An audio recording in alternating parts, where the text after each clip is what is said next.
Hello and welcome to Closing the Growth Gap. I'm Ben Scanlon, co-founder of Mosaic Growth Solutions, and Closing the Growth Gap is where I share my insights on the most interesting topics in growth and marketing based on my experience assessing hundreds of B2B SaaS companies and helping drive millions in growth. Today we have a number of great topics to discuss. First up, Anthony Pierri says one of the most common problems he sees is that companies don't talk about what problem they solve, and he walks us through an example. And then Oren Greenberg says companies are investing too much in content, and instead they should focus on social proof. And then finally, Pete Blackshaw shares a clip of Elon Must from Cannes where he says AI is going to disrupt search, and I have some insights on that. So let's get started. Okay, let's take a look at this post from Anthony Pierri. One of the most common problems we see on the homepage, they forget to say what problem they're solving. I don't want to go negative. We don't want to disparage other vendors. Is there a way we can sound more positive? Founders and marketers in early stage startups have their heart in the right place, but they are missing a huge opportunity to differentiate themselves, and the value of differentiation at a newer company cannot be overstated. We recently worked with a very cool and up and coming company called Scheduler AI. They're entering a crowded space inhabited by giants like Calendly, Chili Pepper, Piper, etc. Why should someone take the time and energy to consider a newcomer when it seems like scheduling is already solved? This is the exact question Scheduler needed to answer with their homepage. Enter the problem section. This is a place where founders Maddie Bell and Mike Bell are able to lay out their POV on the current world of scheduling tools. Other tools claim to handle scheduling, but they can't actually manage the entire end-to-end process. This sets up the visitor for their key differentiation. Scheduler can actually handle the whole process from start to finish, effectively taking scheduling off your plate altogether. Well, that sounds pretty good. But this really highlights the approach that smaller companies, startups need to take, which is the importance of differentiation, but then going through and understanding how you differentiate yourself.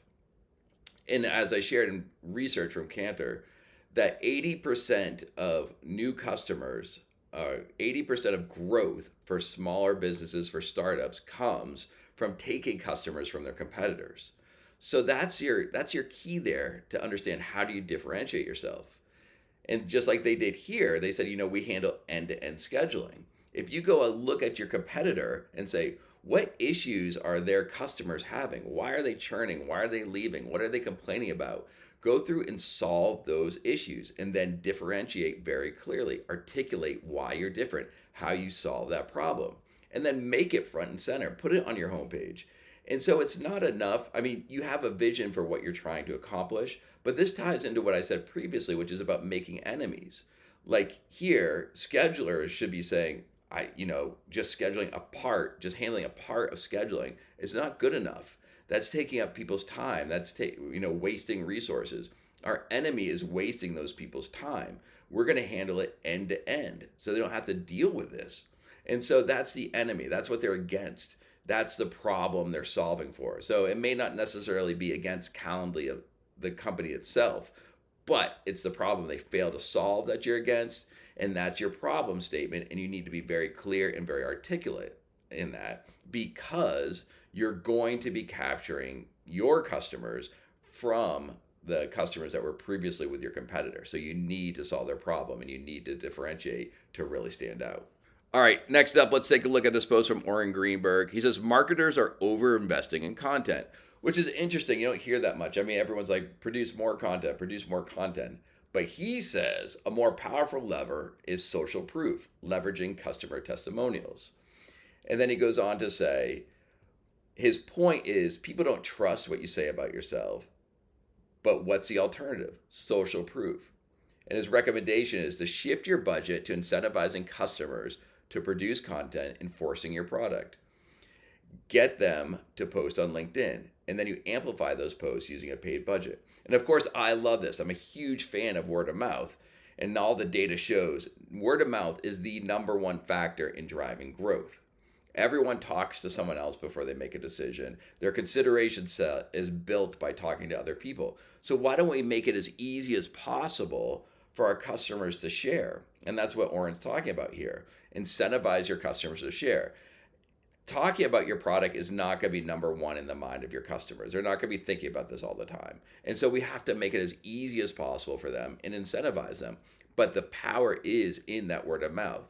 And so I love this tactic that Oren put out there. I mean, I don't know that people are over investing in content, but the idea of making word of mouth, sharing about your product as easy as possible is terrific. And so we should all be thinking about ways to do this.